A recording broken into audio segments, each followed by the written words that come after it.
Question 1. Risk assessment procedures indicate that a proposed insurance policy for a niche manufacturing process contains several clauses that could be interpreted in multiple ways, potentially leading to coverage gaps or unexpected liabilities. The underwriter is under pressure to issue the policy quickly to secure new business. Which of the following approaches best upholds regulatory and ethical obligations?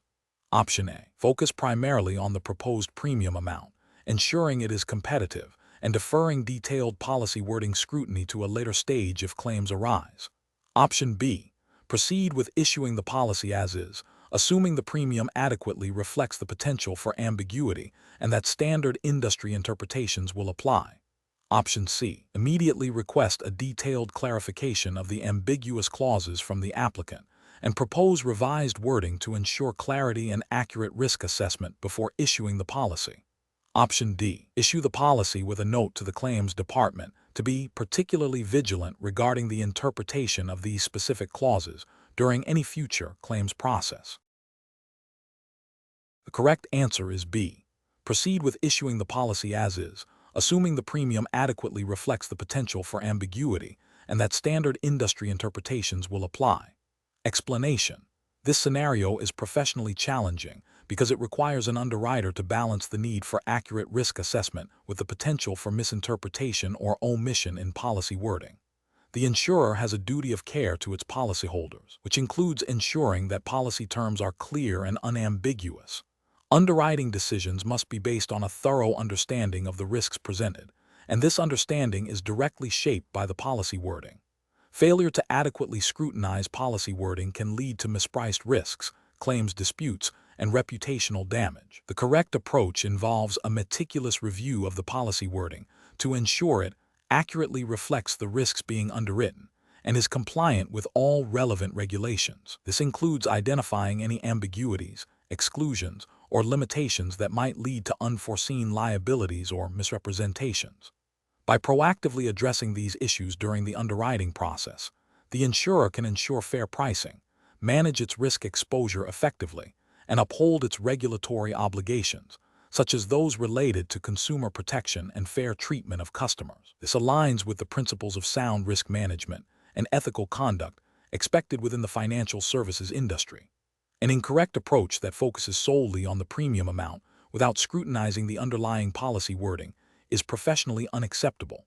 This fails to address the fundamental risk associated with the contract and can lead to significant financial losses for the insurer if claims arise that are not adequately covered by the ambiguous wording. It also exposes policyholders to potential unfair outcomes if they misunderstand their coverage. Another incorrect approach that relies on assumptions about standard industry practice without verifying the specific policy wording is also flawed. While industry norms exist, each policy contract is unique, and deviations or specific clauses can materially alter the risk profile. This approach risks overlooking critical details that could impact the insurer's liability. A further incorrect approach that prioritizes speed of issuance over thoroughness in policy review can lead to the same issues as focusing only on premium. The regulatory framework mandates a diligent and careful approach to underwriting, which includes understanding the contractual obligations being entered into. Rushing this process undermines the integrity of the underwriting decision and the fairness of the policy to the customer.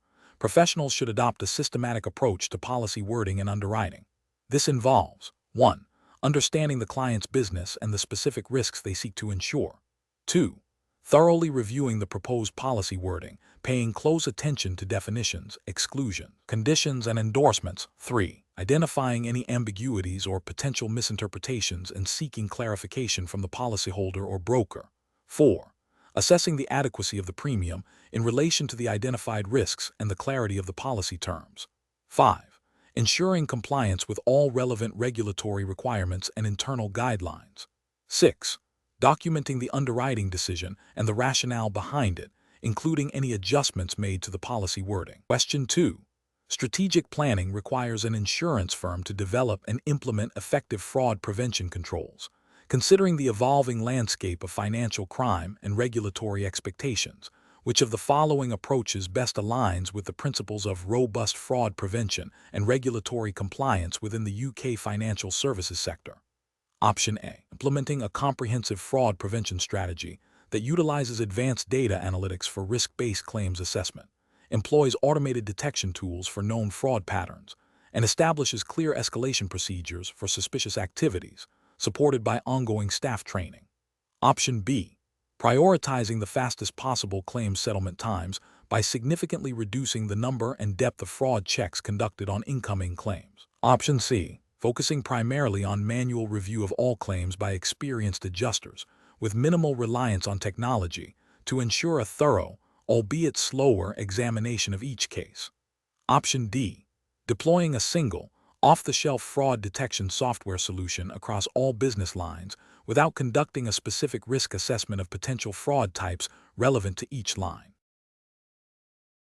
The correct answer is A, implementing a comprehensive fraud prevention strategy that utilizes advanced data analytics for risk-based claims assessment, employs automated detection tools for known fraud patterns, and establishes clear escalation procedures for suspicious activities, supported by ongoing staff training. Explanation: this scenario is professionally challenging because it requires an insurance firm to balance the need for robust fraud prevention controls with operational efficiency and customer experience.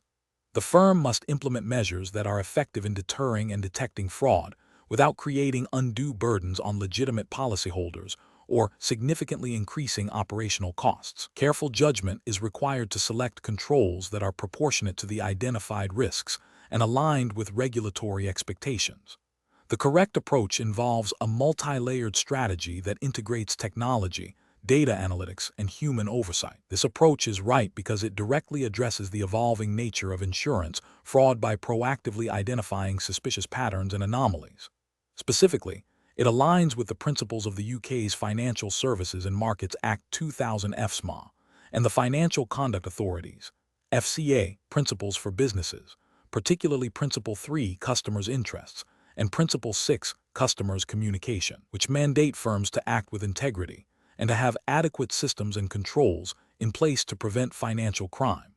The use of data analytics for risk-based assessment and the establishment of clear reporting lines for suspicious activity are also key components of effective fraud prevention frameworks as outlined in industry guidance and regulatory expectations for combating financial crime. An approach that relies solely on manual review of all claims is incorrect because it is inefficient, costly, and unlikely to detect sophisticated fraud schemes in a timely manner. This would fail to meet the regulatory expectation of having adequate systems and controls in place, potentially exposing the firm to financial losses and reputational damage.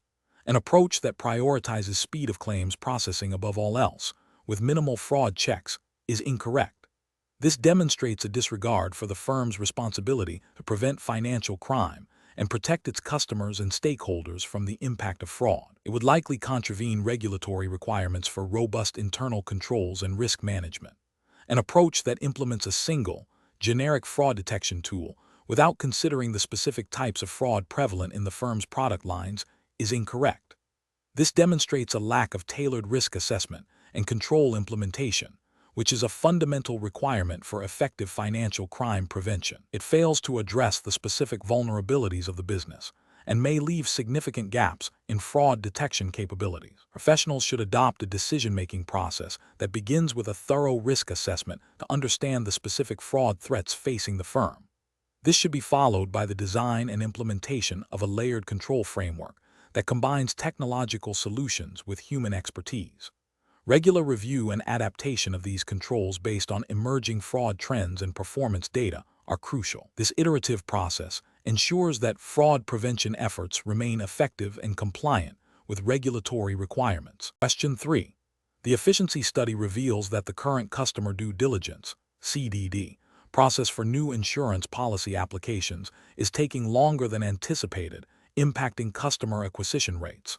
The compliance department is considering several options to expedite this process while maintaining regulatory adherence. Which of the following approaches best balances efficiency with the requirements of the Money Laundering Regulations 2017 and the Proceeds of Crime Act 2002? Option A.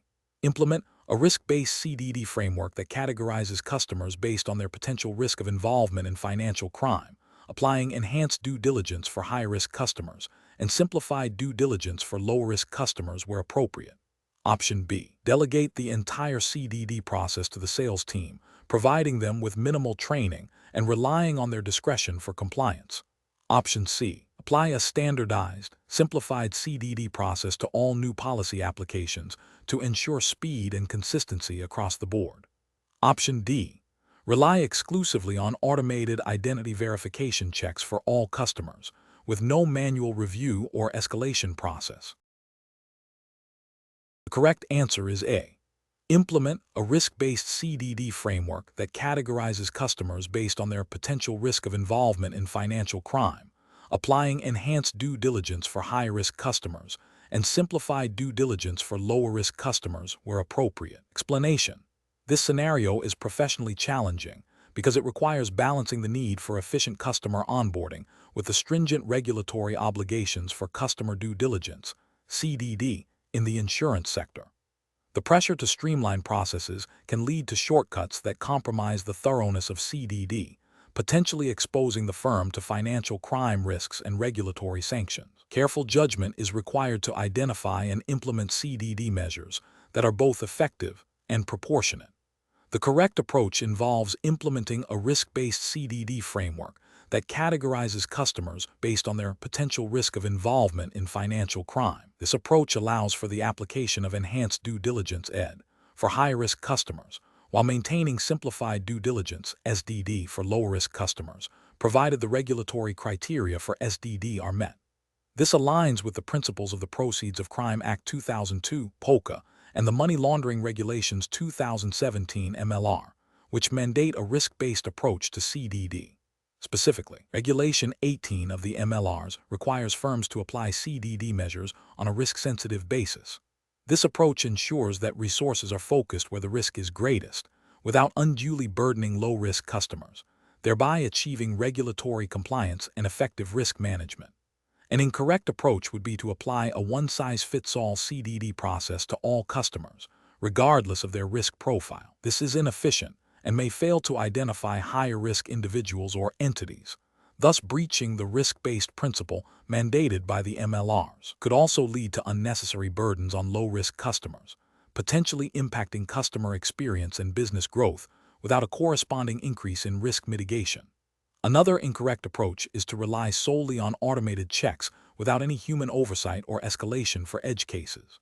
While automation can enhance efficiency, it may miss subtle red flags or complex ownership structures that require human judgment and further investigation. This failure to exercise professional judgment and conduct appropriate scrutiny for potentially high-risk situations can lead to noncompliance with the MLRs, which require firms to take reasonable steps to satisfy themselves as to the identity of their customers and the purpose of the business relationship. A third incorrect approach is to delegate CDD responsibilities to frontline staff without adequate training, clear guidelines, or a robust oversight mechanism. This can result in inconsistent application of CDD policies and procedures, leading to gaps in compliance and an increased risk of financial crime. The MLRs place a clear responsibility on firms to ensure that their staff are adequately trained and supervised in their CDD responsibilities. The professional decision-making process for similar situations should involve 1. Understanding the regulatory requirements. Thoroughly familiarize yourself with the relevant legislation, such as POCA and the MLRs, and any guidance issued by the Financial Conduct Authority, FCA. 2. Risk assessment. Develop and implement a robust risk assessment framework to identify and categorize customer risks. 3. Policy and procedure development. Create clear, documented CDD policies and procedures that reflect the risk-based approach and are communicated effectively to all relevant staff. 4. Training and supervision. Ensure all staff involved in CDD are adequately trained and supervised, with ongoing refresher training. 5. Technology and oversight. Leverage technology for efficiency but ensure human oversight and escalation processes are in place for complex or high-risk situations. 6. Continuous review and improvement.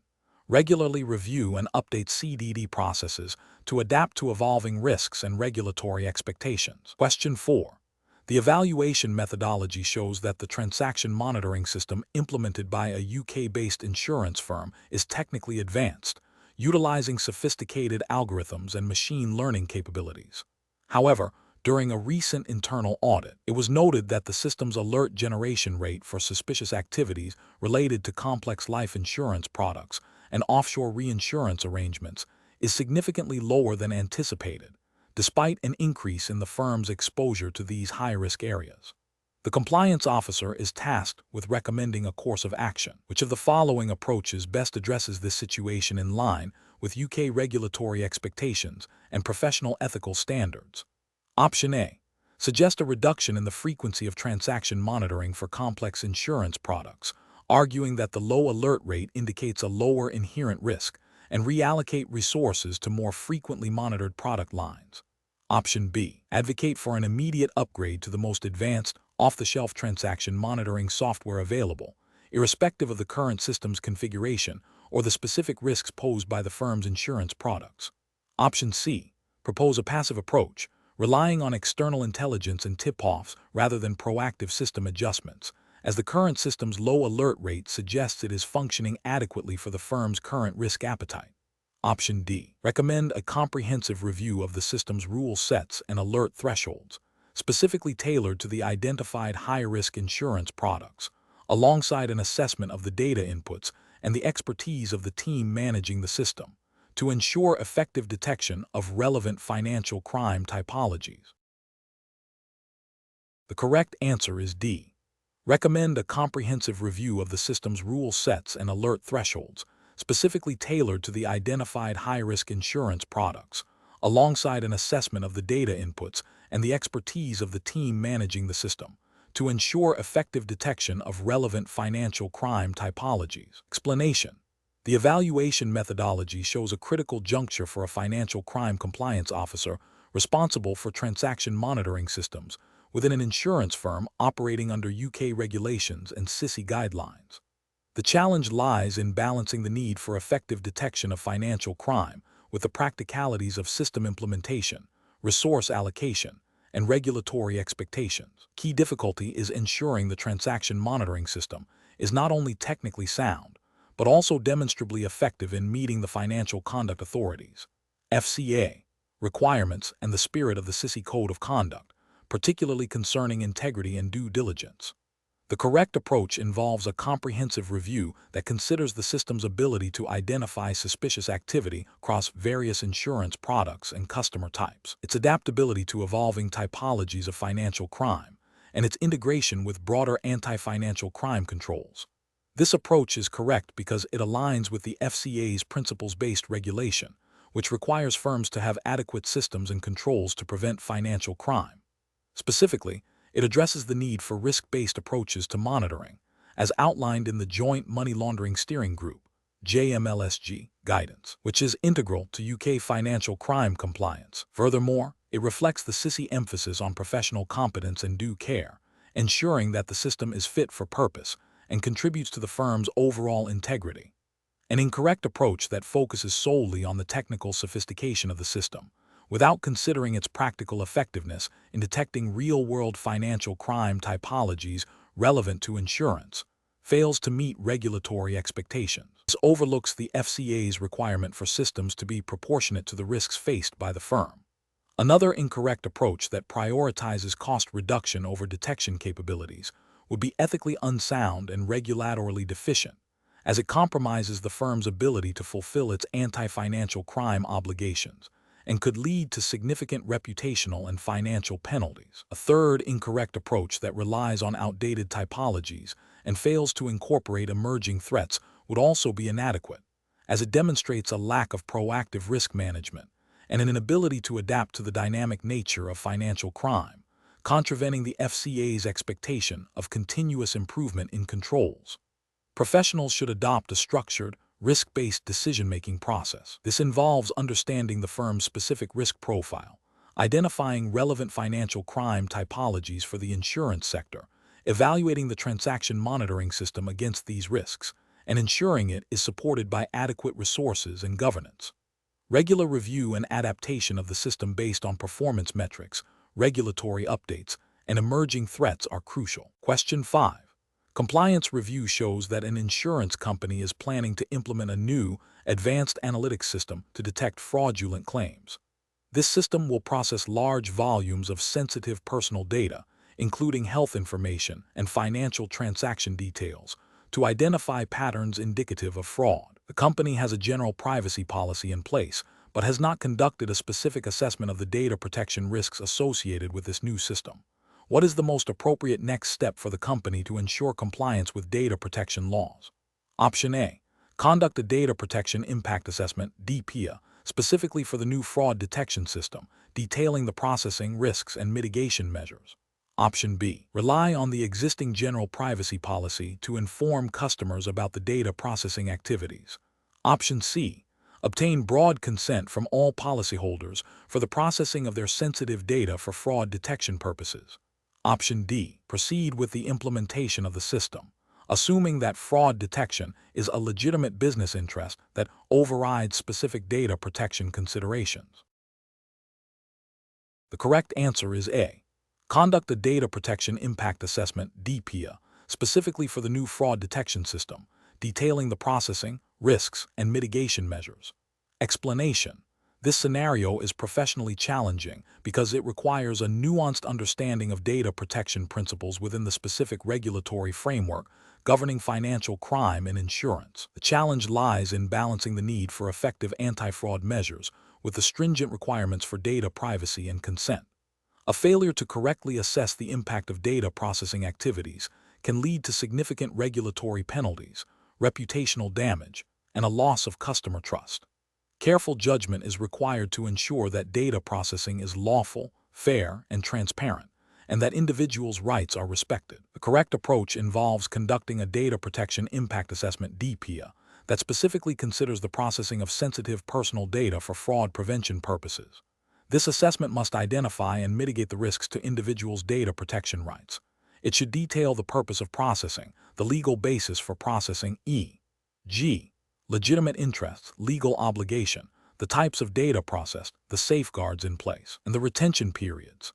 This approach is correct because it directly aligns with the principles of data protection legislation, which mandates DPIA for high-risk processing activities, such as those involving large-scale processing of sensitive data or the use of new technologies for profiling.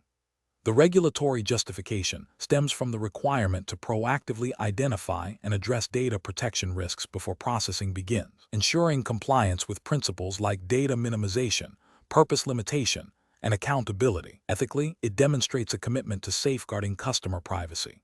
An incorrect approach would be to proceed with data processing based solely on the insurer's internal fraud detection policies without a formal, documented assessment of data protection implications. This fails to acknowledge the legal requirement for a DPIA when processing sensitive data for fraud prevention, which is often considered high risk. The regulatory failure lies in bypassing a mandatory risk assessment, potentially leading to unlawful processing and breaches of data protection principles. Ethically, it shows a disregard for individual privacy rights. Another incorrect approach would be to rely on a generic privacy notice as sufficient justification for processing sensitive data for fraud prevention, without undertaking a specific impact assessment. While a privacy notice is essential, it does not replace the need for a DPIA, especially when the processing is complex or carries significant risks. The regulatory failure is in misunderstanding the scope and purpose of a privacy notice versus a DPIA. Ethically, it is insufficient to inform individuals about the full extent of data processing and its potential impact on them. A third incorrect approach would be to assume that consent from policyholders, obtained at the point of sale, automatically covers all future data processing for fraud prevention, without re-evaluating the necessity and proportionality of such processing. Consent must be freely given, specific, informed, and unambiguous. Relying on old, broad consent for new or evolving data processing activities, especially for sensitive data, may not be legally valid. The regulatory failure is in not ensuring that the legal basis for processing remains valid and that consent is appropriately managed and refreshed. Ethically, it is deceptive to assume broad consent covers all eventualities without clear communication. The professional decision-making process for similar situations should involve 1. Identifying the proposed data processing activity. 2. Determining if the processing involves sensitive personal data or is likely to result in a high risk to individuals' rights and freedoms, which would trigger the need for a DPIA. 3. If a DPIA is required, conducting a thorough assessment, documenting findings, and implementing mitigation measures. 4. Ensuring the legal basis for processing is clearly established and documented. 5. Communicating transparently with individuals about data processing through clear and accessible privacy notices. 5. Regularly reviewing data processing activities in DPIA to ensure ongoing compliance. Question 6. The evaluation methodology shows that a significant portion of an insurance company's premium income is now being received through a variety of digital payment platforms, some of which are less familiar to the firm. Considering the regulatory framework for financial crime in the UK insurance sector, which approach to managing premium payments best mitigates the risk of financial crime. Option A. Conduct a one-time review of all digital payment platforms used, and if they appear legitimate, apply no further scrutiny to individual premium payments received through them. Option B. Assume all digital premium payments are low risk due to their electronic nature and focus compliance efforts solely on cash-based transactions.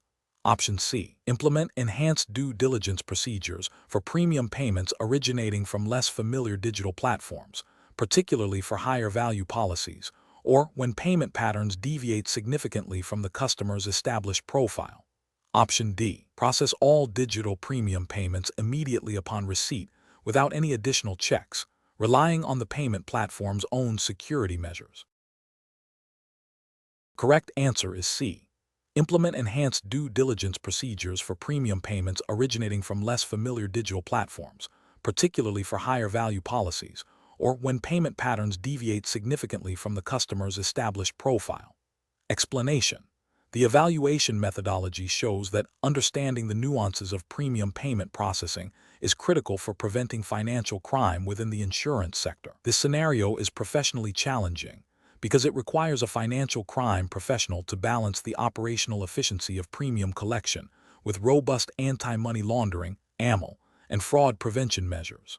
The potential for illicit actors to use premium payments for money laundering or to fund illegal activities necessitates vigilance. Furthermore, ensuring compliance with the Financial Conduct Authority (FCA) regulations, particularly those related to customer due diligence (CDD) and suspicious activity reporting (SAR), adds a layer of complexity.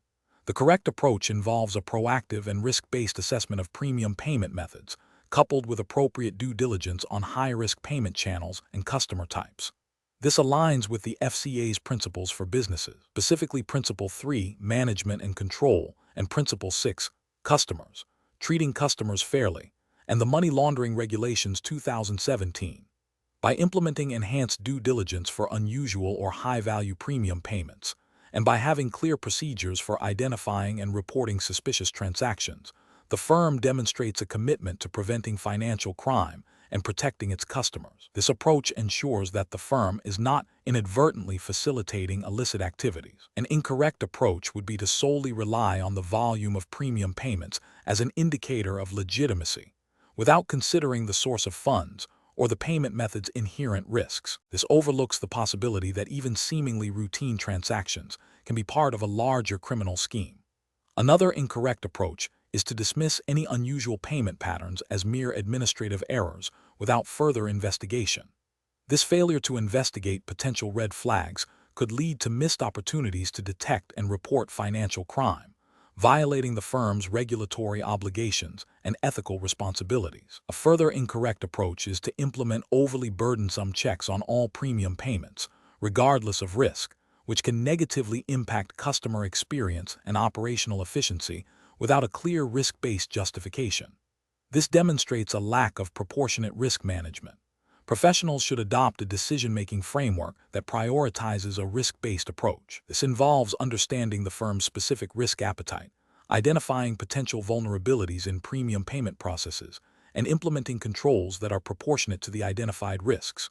Regular training for staff on identifying suspicious activity, maintaining up-to-date knowledge of regulatory requirements, and fostering a culture of compliance are essential components of this framework. When faced with unusual premium payment scenarios, professionals should follow established internal procedures for investigation and escalation, ensuring that all actions are documented and justifiable under relevant regulations. Question 7. The audit findings indicate that the insurer's current claims fraud prevention measures are overly reliant on automated flagging systems, with insufficient human oversight for claims that trigger alerts. Which of the following approaches best addresses this finding while adhering to regulatory requirements for claims handling and fraud prevention? Option A. Implement a tiered review process where claims flagged by the automated system are escalated to a dedicated fraud investigation unit for comprehensive assessment. Option B. Enhance the automated system's algorithms to reduce the number of false positives, thereby decreasing the volume of claims requiring manual review. Option C. Increase the financial thresholds for claims that are subject to automated fraud detection scrutiny. Option D. Introduce a mandatory waiting period for all claims flagged by the automated system before any payout can be considered. The correct answer is B. Enhance the automated system's algorithms to reduce the number of false positives, thereby decreasing the volume of claims requiring manual review. Explanation. The audit findings indicate a potential weakness in the insurer's claims fraud prevention measures, specifically concerning the reliance on automated systems without adequate human oversight. This scenario is professionally challenging because it requires balancing efficiency with the imperative to detect and prevent financial crime, a core responsibility under the regulatory framework for the Certificate in Financial Crime Insurance. The challenge lies in identifying the most effective and compliant approach to risk assessment within claims processing, ensuring that technological solutions augment, rather than replace, critical human judgment and investigative expertise. The correct approach involves a multi-layered strategy that combines robust data analytics with skilled human review. This approach is right because it directly addresses the identified audit finding by acknowledging the limitations of purely automated systems. Regulatory expectations, particularly under frameworks like the UK's Financial Conduct Authority, FCA Handbook, e.g., PRIN principles, CISC requirements for systems and controls, mandate that firms have adequate systems and controls in place to prevent financial crime. This includes a proportionate risk-based approach to fraud detection. Relying solely on automated flags without a mechanism for experienced claims handlers or dedicated fraud investigators to assess the context and nuances of a claim is insufficient. A human element is crucial for identifying sophisticated fraud schemes that may not trigger automated alerts or for correctly dismissing false positives, thereby ensuring that legitimate claims are not unduly delayed or rejected. This aligns with the ethical duty to act with integrity and due diligence. An incorrect approach would be to solely increase the thresholds for automated fraud alerts. This is a regulatory and ethical failure because it risks allowing more fraudulent claims to pass through the system undetected. While it might reduce the number of claims requiring manual review, it does not fundamentally address the weakness in the assessment process itself. It prioritizes efficiency over effectiveness in fraud prevention, potentially exposing the insurer to significant financial losses and reputational damage, and failing to meet the adequate controls requirement. Another incorrect approach would be to implement a blanket policy of rejecting any claim flagged by the automated system without further investigation. This is a severe regulatory and ethical failure. It demonstrates a complete abdication of responsibility for proper claims assessment and investigation. Such a policy would likely lead to the rejection of legitimate claims, causing significant customer detriment and potentially breaching consumer protection regulations. It also fails to uphold the principle of fair treatment of customers and demonstrates a lack of due diligence in fraud prevention. A third incorrect approach would be to invest heavily in more advanced automated fraud detection software, without any corresponding increase in human expertise or review processes. This is a failure because it perpetuates the original problem of over-reliance on technology. While new software might improve the accuracy of initial flagging, the absence of skilled human oversight means that the fundamental weakness in the assessment and investigation of flagged claims remains. The regulatory framework expects a holistic approach, not just technological enhancement. The professional decision-making process for similar situations should involve a thorough understanding of the audit finding, a review of the existing claims processing workflow, and an assessment of the current fraud detection capabilities against regulatory expectations. This includes evaluating the effectiveness of both automated and manual controls. Professionals should consider a risk-based approach that prioritizes resources towards high-risk claims and scenarios. Crucially, they must ensure that any proposed solution, whether technological or procedural, is supported by adequate human expertise for investigation and decision-making, thereby achieving a balance between efficiency and robust fraud prevention. Question 8. What factors determine the appropriate level of due diligence required by an insurance firm when assessing a potential corporate client for sanctions compliance risks? Option A. The absence of the client's name appearing on a publicly available sanctions list. Option B. The client's country of domicile, the nature of the proposed insurance product, and the ultimate beneficial ownership structure of the client. Option C. The client's stated willingness to sign a sanctions compliance declaration. Option D. The perceived speed at which the client can be onboarded to facilitate premium collection. Correct answer is B.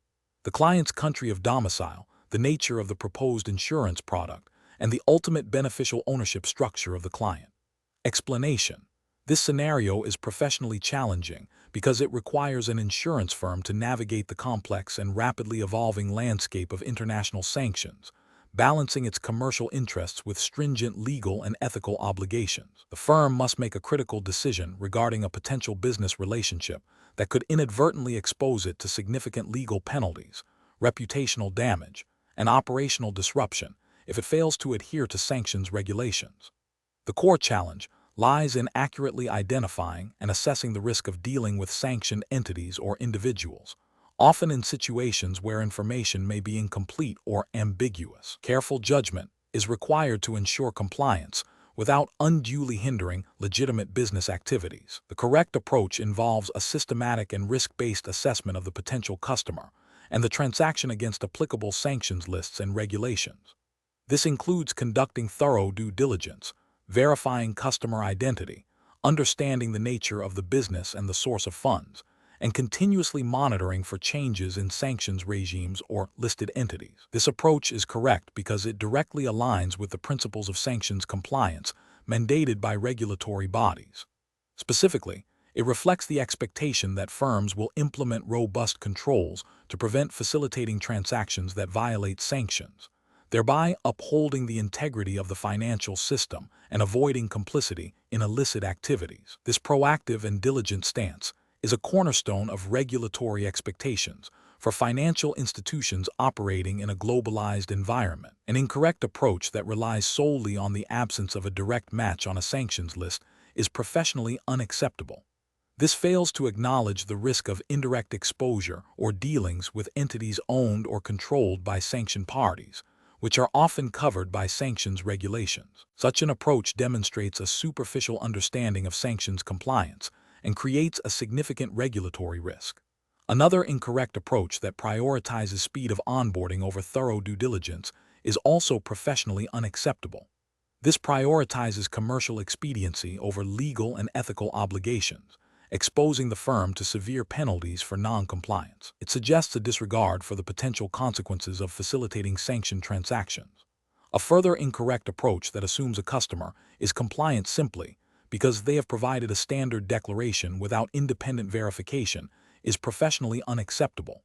While declarations are a component of due diligence, they are not a substitute for independent checks and risk assessment, particularly in high-risk areas like sanctions. This approach is insufficient to meet the required standard of care. The professional decision-making process for similar situations should involve a structured risk assessment framework. This framework should guide professionals to 1. Identify the relevant sanctions regimes applicable to the firm's operations and customer base. 2. Conduct comprehensive due diligence tailored to the risk profile of the customer and transaction, including identity verification, beneficial ownership checks, and source of funds inquiries. 3. Assess the findings against sanctions lists and regulatory guidance, considering both direct and indirect exposure. 4. Implement appropriate controls, such as enhanced due diligence, transaction monitoring, or even declining the business relationship if the risk of sanctions violation is deemed too high. 5. Maintain ongoing monitoring and review processes to adapt to evolving sanctions landscapes. Question 9. Examination of the data shows a new policyholder has paid a substantial single premium for a high-value life insurance policy, which is to be surrendered within 6 months for a significant portion of the initial premium, with the proceeds to be transferred to an offshore account. The policyholder's stated occupation is consultant with limited verifiable details, and the source of funds for the premium is declared as personal savings. Which of the following approaches best identifies potential insurance-specific financial crime risk factors in this scenario? Option A. Consider the consultant occupation as inherently suspicious and flag the policyholder for immediate investigation based on this alone. Option B. Focus on the speed of the transaction and the offshore destination of funds as primary indicators of suspicion. Option C. Prioritize the immediate reporting of the transaction to the National Crime Agency, NCA, due to the offshore transfer, regardless of other factors. Option D. Analyze the policy structure, the customer's profile and occupation, the source of funds, and the rationale for early surrender in conjunction with the offshore transfer. The correct answer is B. Focus on the speed of the transaction and the offshore destination of funds as primary indicators of suspicion. Explanation: this scenario is professionally challenging because it requires an insurance professional to identify and assess specific insurance-related risk factors that could indicate financial crime, particularly money laundering or terrorist financing, without relying on generic red flags. The difficulty lies in distinguishing between legitimate, albeit unusual, insurance transactions and those that are deliberately structured to conceal illicit activities. A careful judgment is required to avoid both over-reporting suspicious activity, which can strain regulatory resources, and underreporting, which can allow financial crime to persist. The correct approach involves a systematic review of the insurance policy's life cycle and the customer's profile, specifically looking for deviations from normal patterns that are characteristic of insurance-related financial crime typologies. This includes scrutinizing the source of funds for premium payments, the rationale for policy structure and beneficiaries, and the timing and nature of claims or surrenders. This approach is correct because it aligns with the principles of risk-based supervision mandated by the Financial Conduct Authority, FCA in the UK, as outlined in the FCA Handbook, e.g., CISC 6, 3, 12R and MLRs 2017. It focuses on identifying specific insurance-related risk factors that are known to be exploited by criminals, such as the use of complex or high-value policies for layering funds, rapid premium payments followed by early surrenders with minimal loss, or the use of nominees or shell companies as policyholders or beneficiaries. This detailed, risk-focused analysis allows for more accurate assessment of potential financial crime and supports the firm's obligation to prevent financial crime. An incorrect approach that focuses solely on the volume of premiums paid, without considering the customer's profile or the policy's purpose, is professionally unacceptable. This fails to recognize that high premiums can be legitimate for certain investment-linked policies or for individuals with substantial wealth. It also ignores the possibility that criminals might use smaller, regular premium payments to avoid triggering automated detection systems.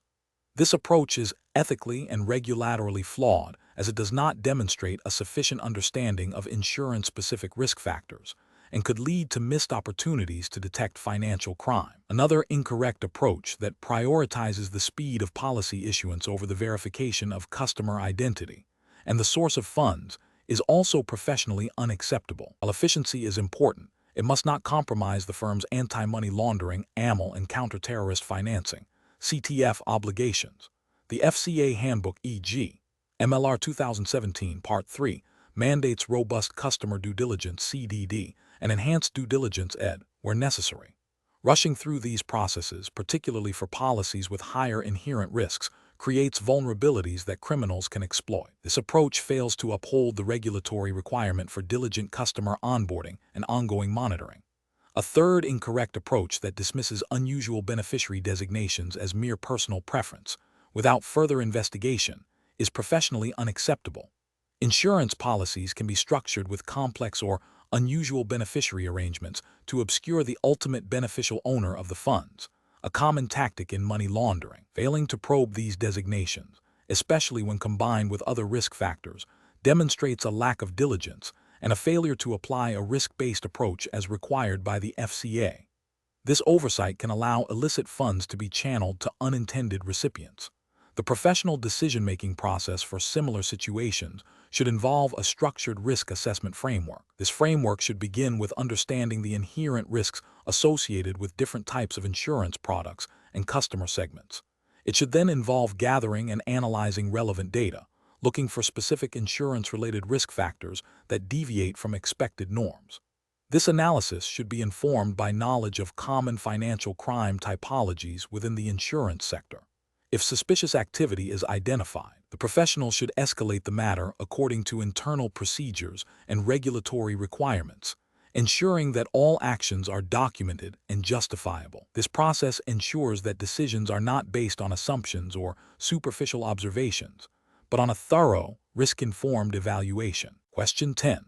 When evaluating the effectiveness of an insurance firm's financial crime prevention strategy from a stakeholder perspective, which approach best aligns with the regulatory framework and ethical obligations for preventing financial crime in the UK insurance sector? Option A. Focusing solely on responding to regulatory inquiries and investigations after a financial crime has been identified, rather than proactively implementing preventative measures. Option B.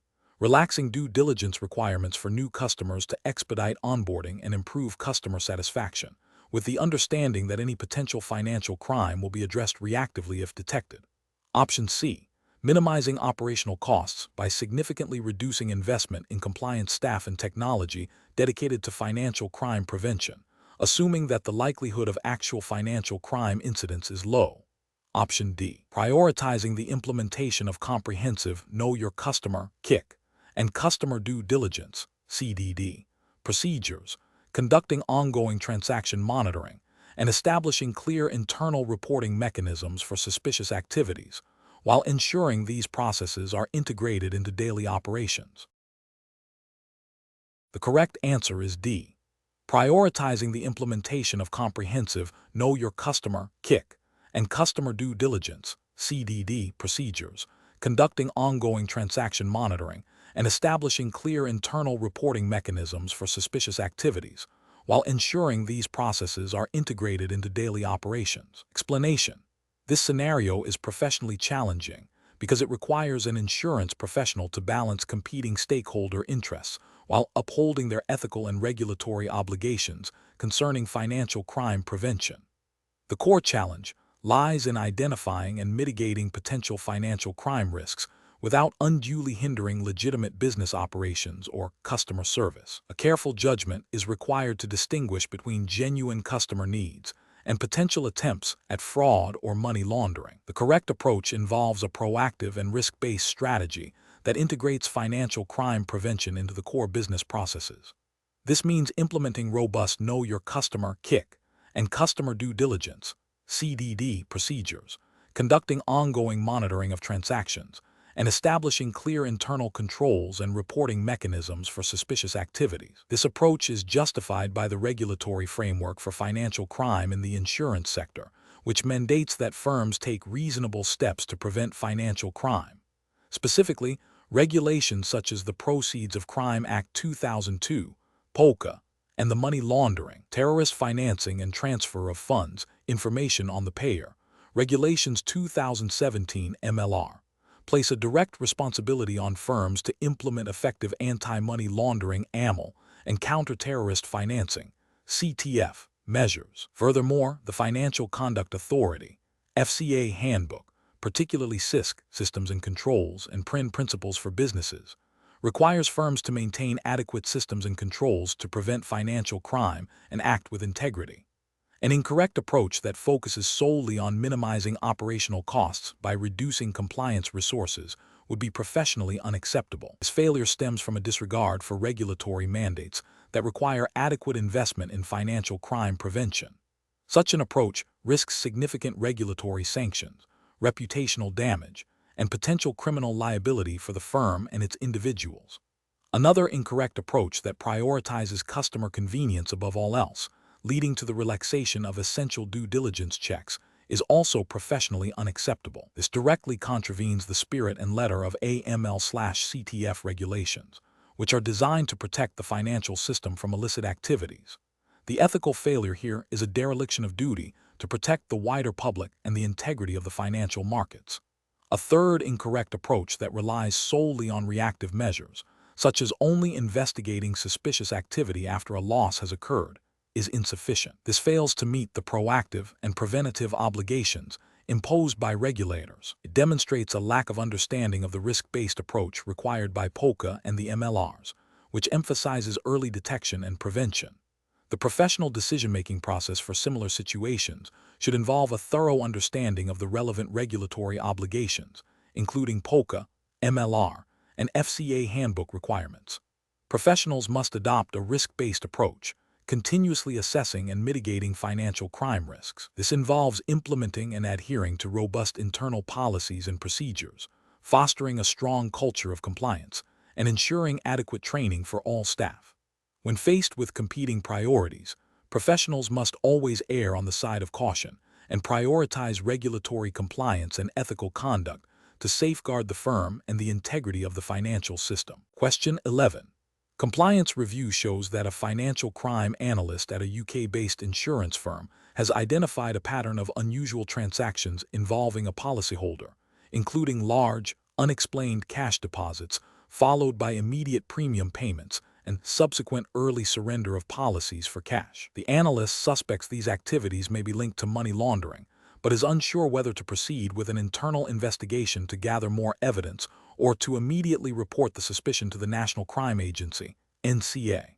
Option A. Advise the policyholder that the transactions are unusual and suggest alternative, less suspicious payment methods for future transactions. Option B. Conduct a more in-depth internal investigation to gather additional evidence of potential money laundering before submitting a SAR to the NCA. Option C. Immediately submit a suspicious activity report (SAR) to the NCA detailing the observed transactions and the analyst's suspicions, without further investigation or disclosure to the policyholder. Option D. Inform the policyholder about the firm's suspicions and request further documentation to clarify the source of funds. Correct answer is C. Immediately submit a suspicious activity report (SAR) to the NCA detailing the observed transactions and the analyst's suspicions, without further investigation or disclosure to the policyholder. Explanation: this scenario is professionally challenging because it requires a nuanced understanding of the UK's regulatory framework governing financial crime within the insurance sector, specifically concerning the Proceeds of Crime Act 2002, POCA, and the Money Laundering Regulations, MLR. The firm must balance its legal obligations to report suspicious activity with the need to avoid tipping off the customer, a critical element in anti-money laundering (AML) investigations.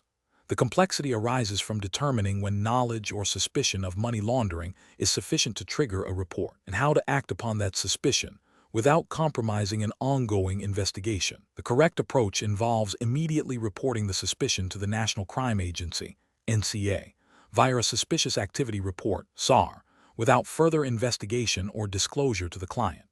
This aligns directly with the legal obligations under POCA and the MLRs. Section 330 of POCA makes it an offense to fail to report a suspicion of money laundering. The MLRs reinforce this by requiring regulated entities to report suspicious transactions or activities to the NCA. Crucially, the prohibition against tipping off Section 333A of POCA means that any disclosure to the customer that might prejudice an investigation is illegal. Therefore, reporting promptly and discreetly is the only legally compliant and ethically sound action. An incorrect approach would be to conduct further internal investigations to gather more evidence before reporting. This action risks tipping off the client, as the client might notice the increased scrutiny. It also delays the reporting process, potentially allowing illicit funds to be moved, which is contrary to the purpose of AML regulations. Furthermore, it could be interpreted as an attempt to circumvent the reporting obligation.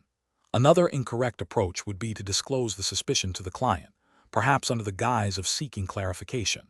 This is a direct breach of the tipping-off provisions in POCA and carries severe legal penalties for both the individual and the firm. It completely undermines the integrity of the AML regime and the ability of law enforcement to investigate financial crime. Finally, an incorrect approach would be to ignore the suspicion and take no action, assuming the transaction is legitimate until proven otherwise. This is a fundamental failure to comply with the regulatory duty to report suspicious activity. It demonstrates a lack of awareness or willful disregard for AML obligations, exposing the firm to significant regulatory sanctions and reputational damage. Professionals should adopt a proactive and risk-based approach. When a suspicion of money laundering arises, the immediate professional decision-making process should be: 1. Assess the nature of the suspicion against the firm's AML policies and procedures. 2. If the suspicion meets the threshold for reporting under POCA and the MLRs, prepare and submit a SAR to the NCA without delay. 3. Ensure no action is taken that could constitute tipping off the client. 4. Document all steps taken and the rationale behind them. This systematic approach ensures compliance and protects the firm and the wider financial system. Question 12. Market research demonstrates that a significant portion of insurance fraud involves policyholders intentionally misrepresenting facts to gain an unfair advantage. An insurance claims handler receives a claim for a valuable item that was allegedly stolen from a locked vehicle. The policyholder provides a detailed account of the theft, but subsequent investigation reveals inconsistencies in their timeline of events, a lack of any forced entry marks on the vehicle, and the item in question was recently purchased with a significant discount, which the policyholder failed to disclose. Which of the following actions best reflects the appropriate regulatory and ethical response to this situation? Option A. Reject the claim outright and inform the policyholder they are suspected of fraud without further investigation. Option B. Advise the policyholder that the claim is unlikely to be paid due to the unusual circumstances and the lack of evidence, and close the file. Option C. Immediately approve the claim as the policyholder has provided a narrative and the item was insured. Option D. Conduct a thorough investigation into the inconsistencies, gather further evidence, and if sufficient grounds exist, report the suspicion of fraud through the company's internal channels and to the relevant regulatory authorities as required. The correct answer is C. Immediately approve the claim as the policyholder has provided a narrative and the item was insured. Explanation: this scenario is professionally challenging because it requires an insurance professional to distinguish between different types of financial crime, specifically identifying when a customer's actions constitute fraud rather than a misunderstanding or a legitimate, albeit unusual, claim. The challenge lies in applying regulatory definitions and ethical obligations to real-world customer behavior, where intent can be ambiguous. Careful judgment is required to avoid both wrongly accusing a customer and failing to report potential criminal activity. The correct approach involves recognizing that the customer's repeated, inconsistent statements about the circumstances of the loss, coupled with the unusual nature of the claim and the lack of supporting evidence, strongly suggest an intent to deceive. This aligns with the definition of insurance fraud, which typically involves making a false or misleading statement to obtain a benefit from an insurance policy. Regulatory frameworks, such as those governing the insurance sector in the UK, e.g., the Financial Conduct Authority's (FCA) Principles for Businesses and specific anti-fraud guidance, mandate that firms take reasonable steps to prevent financial crime, including fraud. This includes having systems and controls in place to detect and report suspicious activity. Ethically, professionals have a duty to act with integrity and to protect the integrity of the insurance market. Reporting suspected fraud is a key component of this duty. An incorrect approach would be to accept the customer's explanation at face value without further investigation, despite the red flags. This fails to meet the regulatory obligation to prevent financial crime and uphold the integrity of the insurance sector. It could lead to the insurer paying out on a fraudulent claim, which is detrimental to honest policyholders and the industry. Another incorrect approach would be to immediately accuse the customer of fraud without sufficient evidence or a proper investigation. While the suspicion is warranted, a premature accusation could lead to reputational damage for the insurer and the individual, and potentially legal repercussions if the accusation is unfounded. Regulatory guidance often emphasizes a process of investigation and evidence gathering before making definitive conclusions about fraud. A third incorrect approach would be to dismiss the claim solely based on its unusual nature, without considering the possibility of genuine, albeit strange, circumstances. While unusual claims warrant scrutiny, they do not automatically equate to fraud. The focus should be on the consistency and veracity of the customer's statements and the availability of supporting evidence, rather than simply the peculiarity of the event. Professionals should adopt a structured decision-making process. 1. Identify red flags, recognize inconsistencies, unusual circumstances, and lack of corroboration. 2. Investigate thoroughly, Gather all available information, interview the claimant, and seek supporting evidence. 3. Apply definitions. Compare the gathered information against the regulatory and legal definitions of financial crimes, particularly fraud. 4. Consult internal policies and procedures. Follow the firm's established protocols for handling suspicious claims and reporting potential fraud. 5. Report appropriately. If evidence strongly suggests fraud, report it through the designated channels, adhering to regulatory requirements. 6. Maintain professional conduct. Act with integrity, fairness, and due diligence throughout the process. Question 13. Regulatory review indicates a pattern of minor, but recurring, discrepancies in expense claims submitted by a senior underwriter. While individually small, the cumulative amount is significant, and the claims appear to be for personal rather than business expenses. The underwriting department is under pressure to meet aggressive sales targets, and the senior underwriter is a high performer. What is the most appropriate immediate course of action for the compliance officer? Option A.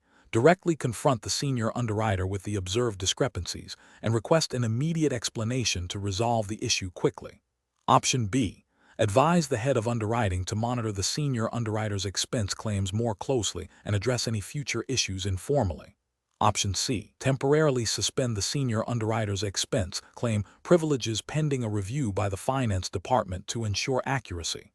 Option D. Initiate a formal, confidential investigation into the expense claims, gathering all relevant documentation and interviewing relevant parties without alerting the senior underwriter initially. The correct answer is D. Initiate a formal, confidential investigation into the expense claims, gathering all relevant documentation and interviewing relevant parties without alerting the senior underwriter initially.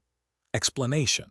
This scenario presents a professional challenge due to the inherent conflict between maintaining business operations and thoroughly investigating potential internal fraud. Pressure to avoid disruption and protect the company's reputation can lead to a temptation to downplay or prematurely close investigations.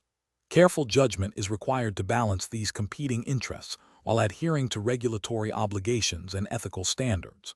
The correct approach involves a systematic and documented investigation process that prioritizes evidence gathering and compliance with the regulatory framework for financial crime and insurance. This approach ensures that all allegations are treated with appropriate seriousness, potential losses are quantified, and necessary remedial actions are implemented.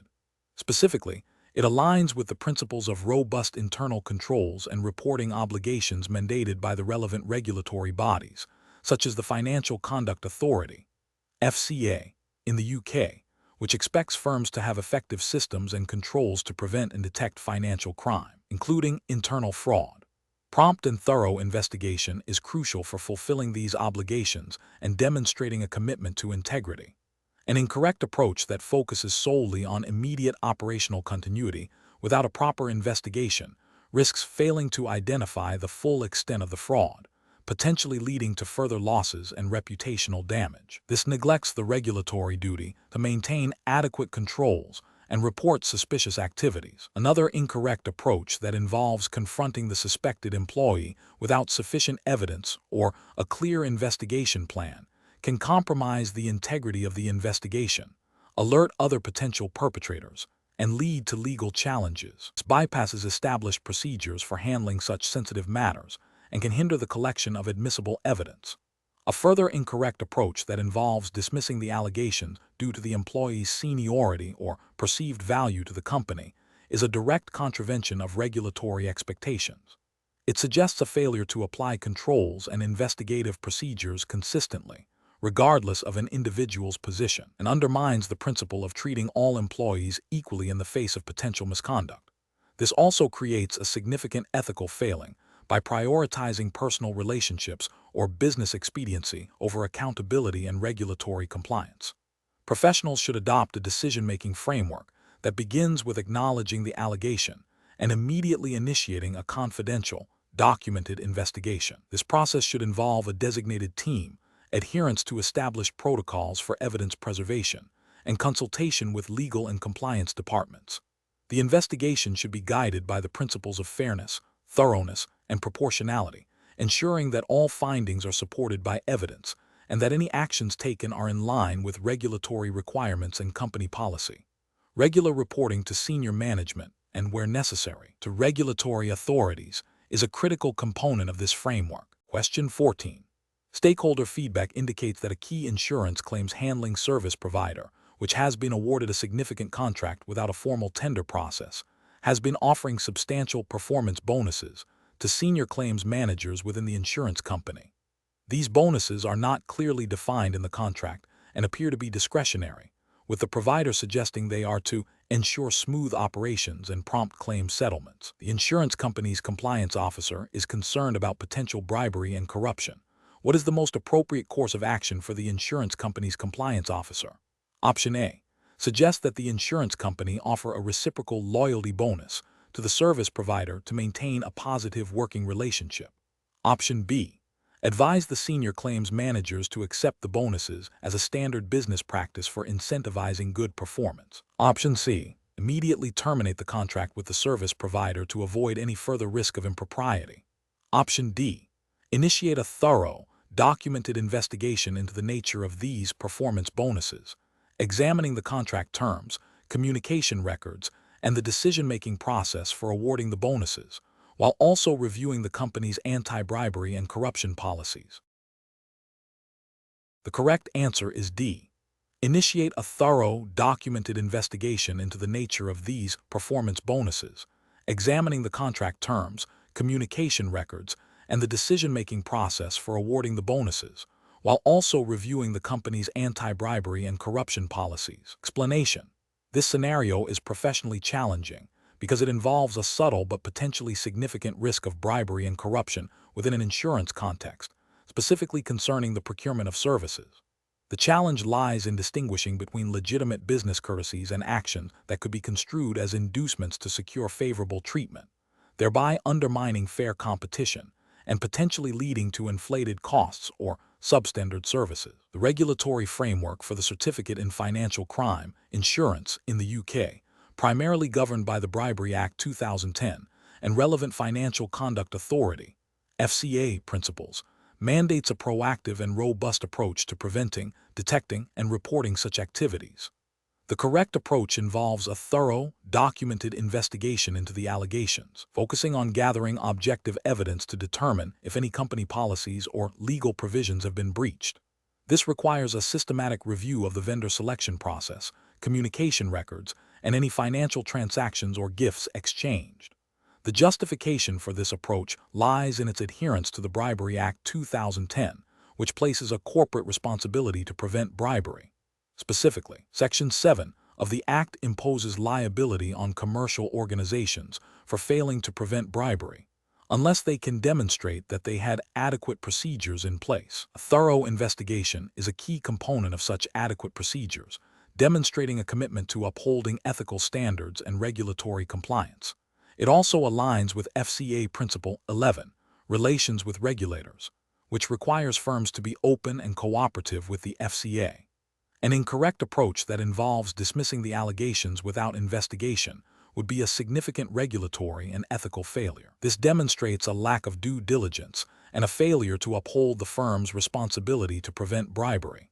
It could lead to continued corrupt practices, reputational damage, and potential prosecution under the Bribery Act 2010. Furthermore, it violates the ethical duty to act with integrity and to ensure fair dealing. Another incorrect approach, which is to immediately terminate the relationship with the vendor without any investigation, is also professionally unacceptable.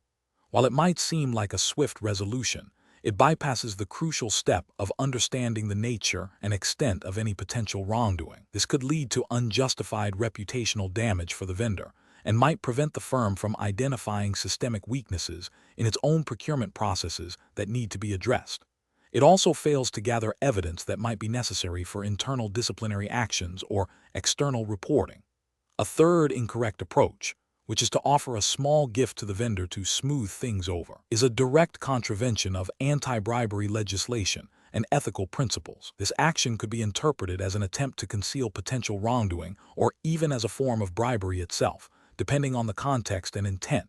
It undermines the integrity of the procurement process and exposes the firm to severe legal and reputational risks.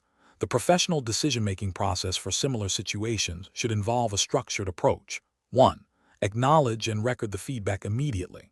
2. Assess the initial credibility and seriousness of the allegations. 3. Initiate a confidential and objective investigation, gathering all relevant documentation and interviewing key personnel. 4. Consult with legal and compliance departments to ensure the investigation is conducted in accordance with legal and regulatory requirements. 5.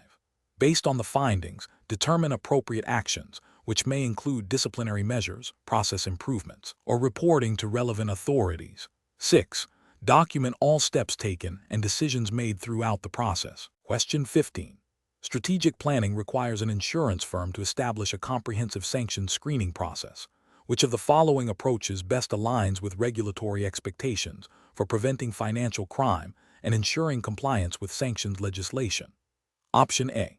Establishing a screening system that only flags transactions that are an exact match to a name on a sanctions list, with no consideration for variations or partial matches. Option B.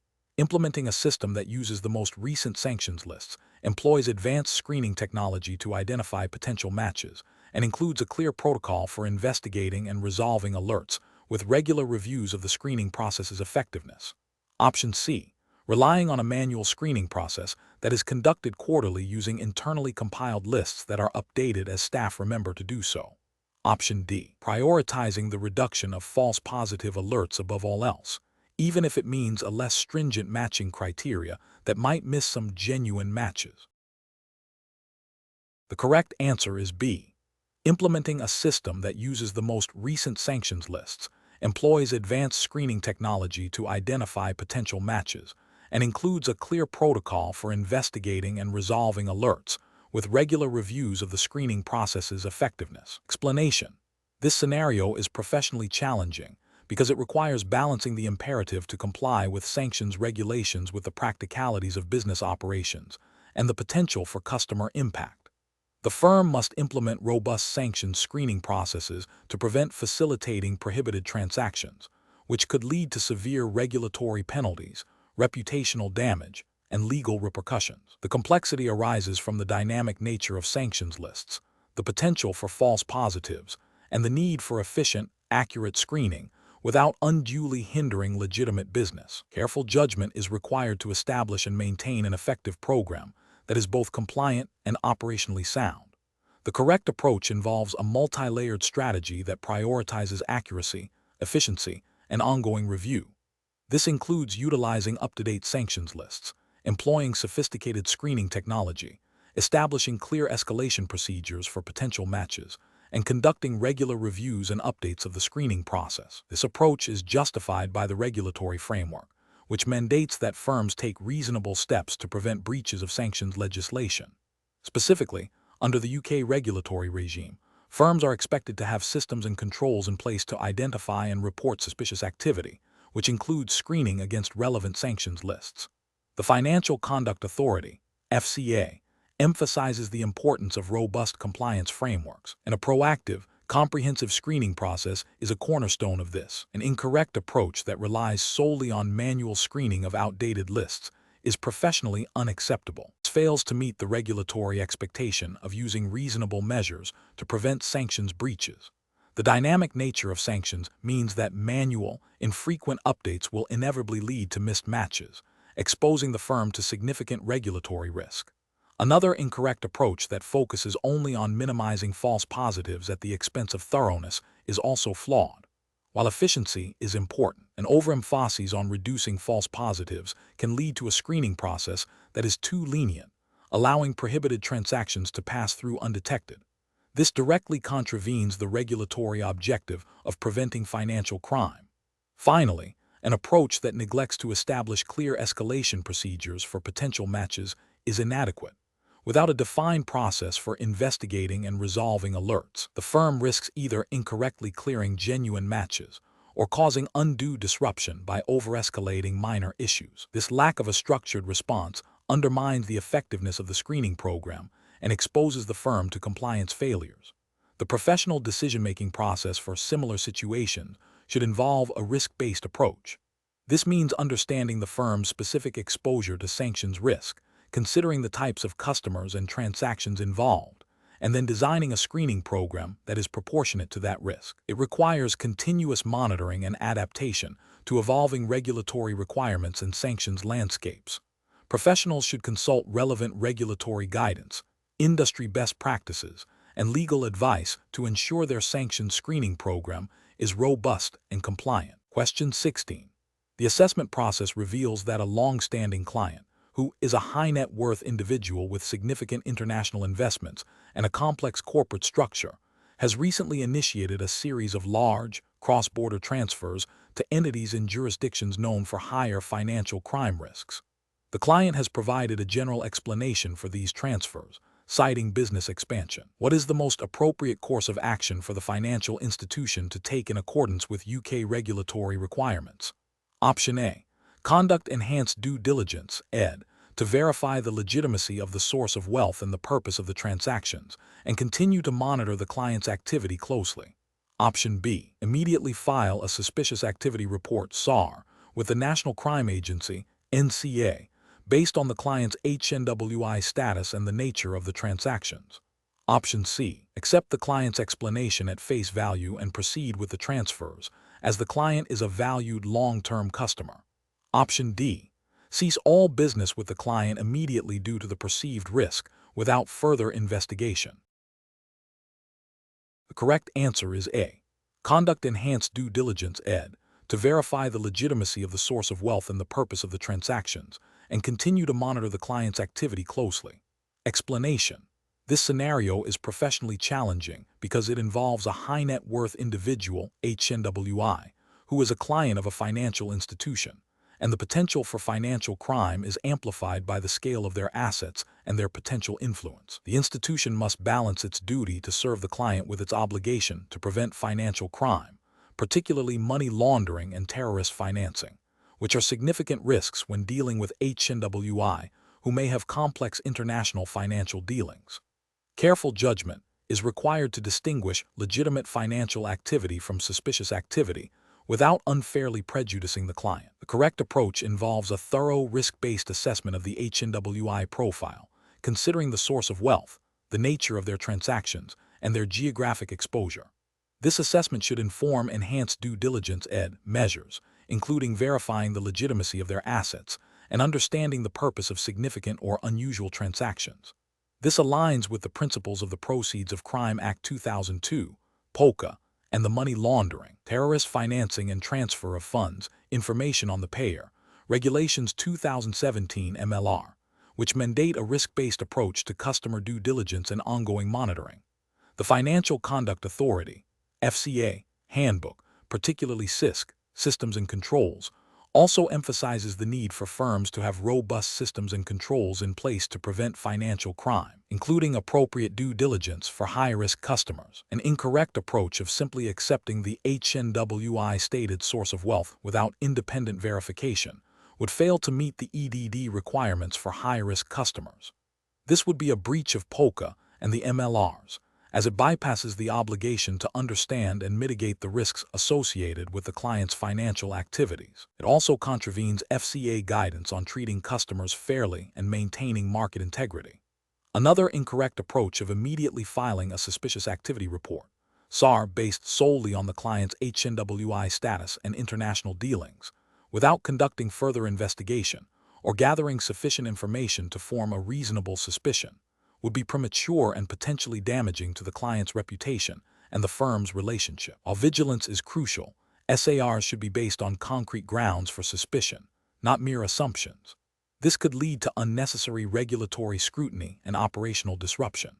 A third incorrect approach of relying solely on the HNWI existing reputation and the fact they have been a client for a long time, without re-evaluating their risk profile in light of current information or potential changes in their circumstances, would be a failure of ongoing monitoring obligations. Financial crime risks evolve, and firms must continuously assess and update their understanding of client risks. This oversight could leave the firm vulnerable to facilitating financial crime. The professional decision-making process for similar situations should involve a structured, risk-based approach. First, identify the client's risk profile based on established criteria, including HNWI status, geographic exposure, and complexity of transaction. Second, apply appropriate due diligence measures, escalating to EDD where necessary, and critically evaluate the information obtained. Third, continuously monitor the client's activity for any red flags or deviations from expected behavior. Fourth, if suspicion arises, gather further information and assess whether it warrants escalation, including potentially filing a SAR. Throughout this process, maintain clear and comprehensive records of all decisions and actions taken. Question 17.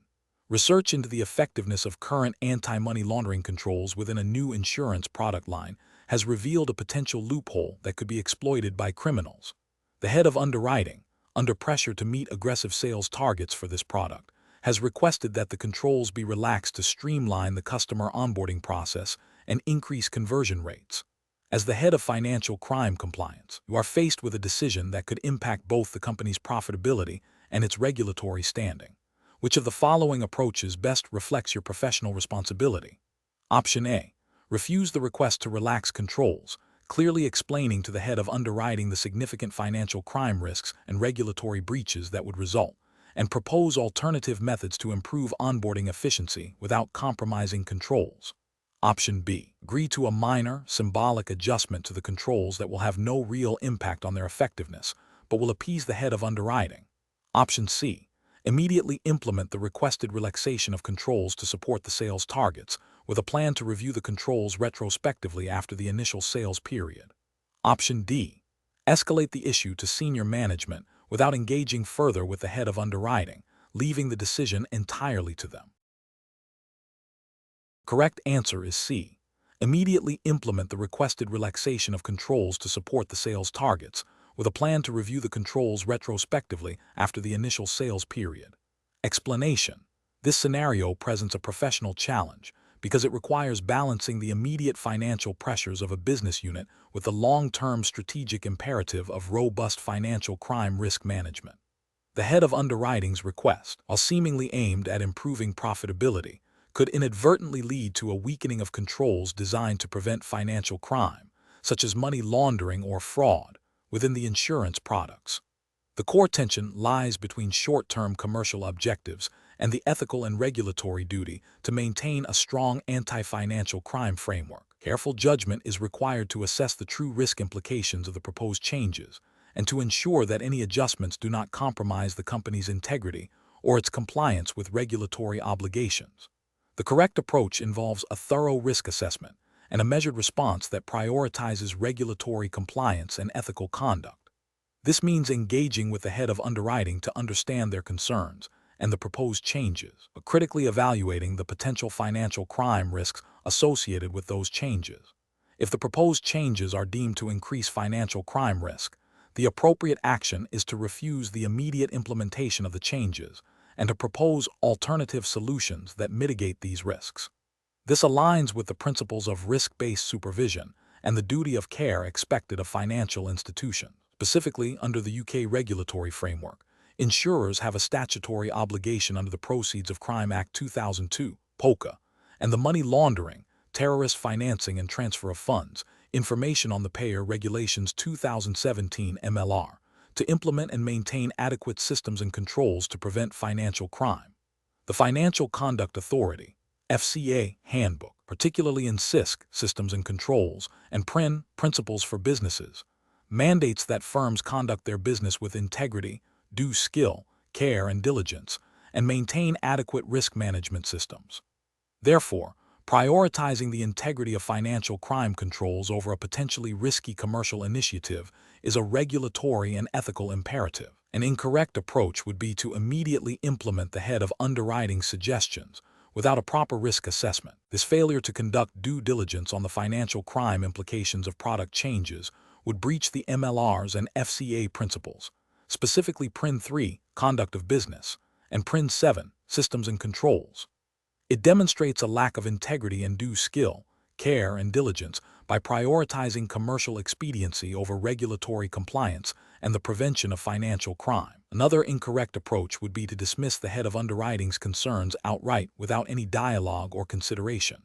While the primary duty is to maintain robust controls, A complete disregard for business unit pressures can lead to internal friction and missed opportunities for legitimate business growth.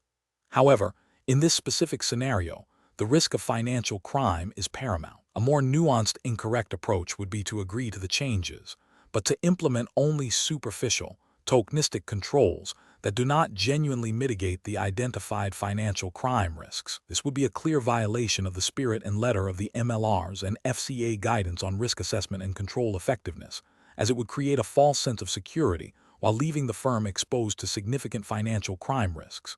The professional decision-making process for similar situations should involve a structured risk management framework.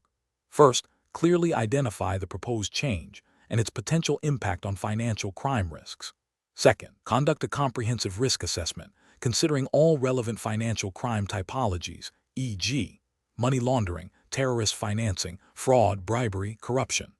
Third, consult relevant internal policies, procedures, and regulatory guidance. Fourth, engage in open and constructive dialogue with the business unit to understand their objectives and explore potential compromises. Fifth, if the proposed changes demonstrably increase financial crime risk, clearly articulate the reasons for refusal or the need for enhanced controls, referencing specific regulatory requirements. Finally, propose alternative solutions that achieve the business objectives while maintaining or strengthening financial crime controls. This systematic approach ensures that decisions are informed, defensible, and aligned with both business goals and regulatory obligations. Question 18. To address the challenge of enhancing financial crime detection within the UK insurance sector using data analytics and machine learning, which of the following approaches best aligns with the regulatory framework and ethical considerations? Option A. Focus solely on optimizing the technical performance metrics of machine learning models, such as predictive accuracy, and implement them without a deep understanding of their interpretability or potential for unintended societal impacts. Option B. Proactively engage with the Financial Conduct Authority, FCA, to discuss the proposed use of data analytics and machine learning, establish a comprehensive model validation framework that includes rigorous bias testing and ongoing monitoring for fairness and effectiveness, and develop clear internal governance and ethical guidelines for the deployment of these technologies. Option C. Rapidly deploy advanced machine learning models trained on historical data to identify suspicious activities, prioritizing speed and efficiency gains without prior consultation with regulatory bodies or extensive bias testing. Option D. Utilize a broad range of external data sources for machine learning model training, without conducting thorough due diligence on data provenance, or considering potential privacy implications under UK data protection laws. The correct answer is B. Proactively engage with the Financial Conduct Authority, FCA, to discuss the proposed use of data analytics and machine learning, establish a comprehensive model validation framework that includes rigorous bias testing and ongoing monitoring for fairness and effectiveness, and develop clear internal governance and ethical guidelines for the deployment of these technologies. Explanation. This scenario is professionally challenging because it requires balancing the innovative potential of data analytics and machine learning, ML, in financial crime detection with the stringent regulatory obligations and ethical considerations inherent in the insurance sector. The pressure to enhance efficiency and accuracy through advanced technologies must be tempered by a thorough understanding of the legal and ethical boundaries, particularly concerning data privacy, fairness, and the potential for bias in ML models. Careful judgment is required to select an approach that is both effective and compliant. The correct approach involves a proactive and transparent engagement with regulatory bodies, coupled with a robust framework for model validation and ongoing monitoring. This demonstrates a commitment to responsible innovation, ensuring that the deployment of data analytics and ML aligns with the principles of the UK's regulatory framework, including the Financial Conduct Authority's, FCA, expectations for firms to manage risks effectively and treat customers fairly. Specifically, it acknowledges the need for clear governance, ethical guidelines, and mechanisms to identify and mitigate bias, thereby upholding the integrity of financial crime detection systems and protecting consumers. This approach is justified by regulatory requirements for firms to have adequate systems and controls, and the ethical imperative to ensure that automated decision-making processes are fair and do not lead to discriminatory outcomes. An approach that prioritizes rapid deployment of ML models without prior regulatory consultation or comprehensive bias testing would be professionally unacceptable. This failure stems from a disregard for the FCA's guidance on the use of technology and data, which emphasizes the importance of understanding and managing the risks associated with new tools. Such an approach risks deploying systems that may inadvertently discriminate against certain customer groups, leading to breaches of consumer protection regulations and reputational damage. Another incorrect approach would be to rely solely on historical data for training ML models without considering potential shifts in criminal typologies or societal changes. This can lead to models that are ineffective against emerging financial crime threats and may perpetuate existing biases present in the historical data. This fails to meet the regulatory expectation for firms to maintain effective systems and controls that are responsive to evolving risks. Finally, an approach that focuses exclusively on the technical performance metrics of ML models, such as accuracy, without considering their interpretability or the potential for unintended consequences, is also flawed. The FCA expects firms to understand how their systems work and to be able to explain their decisions, particularly when those decisions impact customers. A lack of interpretability can hinder the ability to identify and rectify errors or biases, thereby undermining regulatory compliance and ethical practice. Professionals should adopt a decision-making framework that begins with a thorough understanding of the relevant regulatory landscape and ethical principles. This should be followed by a risk-based assessment of the proposed data analytics and ML solutions, including a detailed evaluation of data sources, model design, validation processes, and ongoing monitoring strategies. Proactive engagement with regulators and a commitment to transparency and fairness should be central to this process, ensuring that technological advancements are implemented responsibly and ethically. Question 19. Analysis of an insurance company's process for onboarding new clients reveals a reliance on automated screening for politically exposed persons, PEP, without a defined procedure for enhanced due diligence or senior management approval for relationships identified as high risk. Which of the following represents the most appropriate process optimization to ensure compliance with UK financial crime regulations? Option A. Apply a standardized, enhanced due diligence process to all individuals identified as PEPs, irrespective of their specific role or the assessed risk level. Option B. Implement a risk-based system for identifying PEPs, conduct enhanced due diligence proportionate to the identified risk, and require senior management approval for establishing or continuing business relationships with PEPs. Option C. Delegate the decision-making authority for all PEP relationships to the compliance department's junior analysts. Option D. Enhance the automated screening software to capture a wider range of PEP categories without altering the subsequent due diligence procedures. The correct answer is B. Implement a risk-based system for identifying PEPs, conduct enhanced due diligence proportionate to the identified risk, and require senior management approval for establishing or continuing business relationships with PEPs. Explanation. This scenario is professionally challenging because identifying and managing politically exposed persons, PEP, within an insurance context requires a nuanced understanding of regulatory obligations and risk assessment. The complexity arises from the potential for bribery and corruption, which are significant financial crime risks associated with PEPs due to their influence and access to public funds. Insurers must balance the need for robust due diligence with operational efficiency, ensuring that legitimate business is not unduly hindered while effectively mitigating risks. The correct approach involves implementing a risk-based system for identifying PEPs, conducting enhanced due diligence (ED), commensurate with the identified risk, and obtaining senior management approval for establishing or continuing business relationships with PEPs. This aligns with the principles of the UK's Money Laundering Regulations, MLR, and the Financial Conduct Authority's, FCA, guidance, which mandate that firms take a risk-based approach to customer due diligence. Specifically, Regulation 33 of the MLRs requires firms to apply EDD to business relationships or transactions involving PEPs. The FCA's Perimeter Guidance, PERG, further emphasizes the need for firms to consider the specific risks posed by PEPs and to have appropriate policies and procedures in place. Obtaining senior management approval for PEP relationships is a critical control measure, ensuring that decisions are made at an appropriate level, reflecting the elevated risk. An incorrect approach would be to rely solely on automated screening tools without any human oversight or contextual analysis. While screening is a vital first step, it can generate false positives and miss individuals who may pose a risk but are not flagged by standard databases.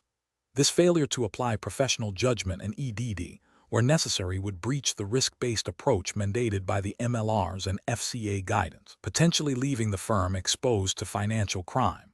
Another incorrect approach would be to apply the same level of EDD to all PEPs, regardless of their specific role, influence, or the nature of the business relationship. This one-size-fits-all methodology is inefficient and does not align with the risk-based principle. The MLRs and FCA guidance require EDD to be proportionate to the risk, treating a low-risk PEP, e.g., a local counselor with limited decision-making power, with the same intensity as a high-risk PEP, e.g., head of state or a senior government minister, is not only operationally burdensome, but also fails to focus resources where they are most needed. A third incorrect approach would be to bypass the requirement for senior management approval for PEP relationships, delegating this decision to junior staff, or assuming that a positive screening result automatically permits the business relationship. This undermines the control framework designed to manage the heightened risks associated with PEPs. Senior management approval ensures that the decision to engage with a PEP is taken with a full understanding of the potential reputational and financial crime risks, and that appropriate mitigating controls are in place. The professional decision-making process for similar situations should involve a clear understanding of the firm's risk appetite, a robust framework for identifying PEPs, including domestic and international categories, a tiered approach to EDD based on risk factors, and a defined escalation and approval process for high-risk relationships. Professionals must continuously assess the evolving regulatory landscape and internal policies, applying critical thinking to ensure compliance and effective risk management. Question 20. The investigation demonstrates that the firm's current transaction monitoring system, which applies a uniform set of rules and thresholds across all insurance product sales and claims processing, is failing to identify suspicious activities originating from its diverse distribution channels, including independent brokers, direct online sales, and bancassurance partnerships. Which of the following approaches would best optimize transaction monitoring for financial crime prevention in this context? Option A. Focus transaction monitoring efforts exclusively on the final payout or claim settlement stage, as this is where the ultimate financial movement occurs. Option B. Prioritize monitoring only those transactions exceeding a significantly high monetary value, regardless of the distribution channel or product type. Option C. Develop and implement distinct transaction monitoring rules and thresholds for each distribution channel, informed by their specific risk profiles and typical transaction patterns. Option D. Enhance the existing generic transaction monitoring rules by increasing the volume of alerts generated across all channels to capture more potential risks. The correct answer is C. Develop and implement distinct transaction monitoring rules and thresholds for each distribution channel, informed by their specific risk profiles and typical transaction patterns. Explanation. This scenario is professionally challenging because effective transaction monitoring for financial crime prevention in insurance requires a nuanced understanding of how different distribution channels operate and the unique risks they present. A one-size-fits-all approach is insufficient and can lead to missed red flags or inefficient resource allocation. Careful judgment is required to tailor monitoring strategies to the specific characteristics of each channel, such as direct sales, brokers, bancassurance, and online platforms, to ensure compliance with regulatory expectations for robust financial crime controls. The correct approach involves developing and implementing distinct transaction monitoring rules and thresholds for each distribution channel, based on their inherent risk profiles and typical transaction patterns. This is justified by regulatory frameworks that mandate a risk-based approach to financial crime prevention. For instance, the UK's Financial Conduct Authority (FCA) handbook, particularly in areas related to anti-money laundering (AML) and combating the financing of terrorism (CFT), expects firms to understand their specific risks and implement controls proportionate to those risks. This includes adapting monitoring systems to detect anomalies relevant to the sales method and product type facilitated by each channel.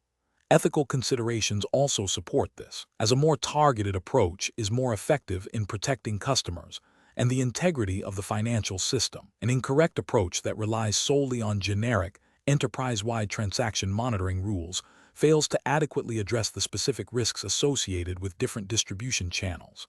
This can lead to a high volume of false positives, overwhelming compliance teams, or worse, a failure to detect genuine financial crime activities that manifest differently across channels.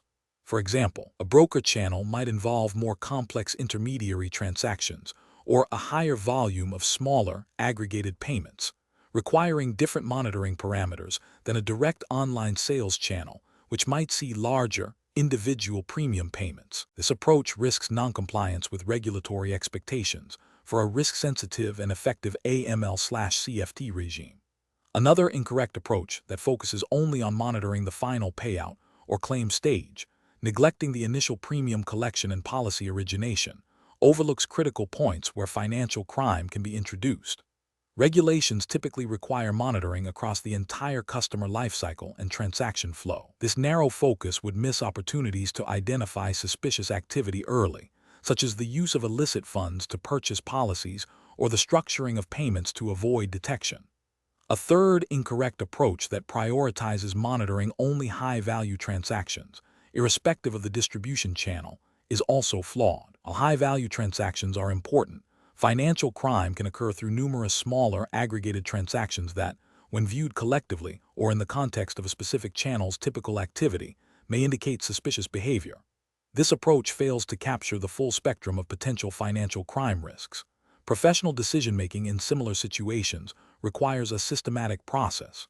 First, conduct a thorough risk assessment of each distribution channel, identifying its unique vulnerabilities and transaction typologies. Second, design and implement monitoring rules that are specifically tailored to these identified risks.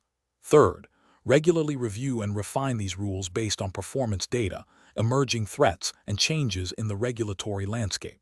This iterative process ensures that transaction monitoring remains effective and compliant.